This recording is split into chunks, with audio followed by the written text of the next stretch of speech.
Welcome, here I've got TCL 20SE and I'm gonna show you how to turn on and off the camera mirror effect at this device.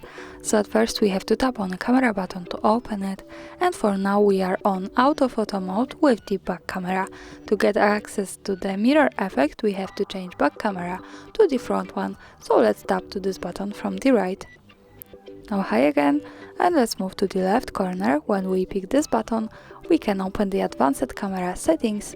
Here we have to slide a little bit down to the general category, and now we can see the mirror camera option. So by using the button from the right, we can easily turn off the camera mirror effect or turn it on as we need. And that's all, thanks for watching, subscribe our channel and leave the thumbs up.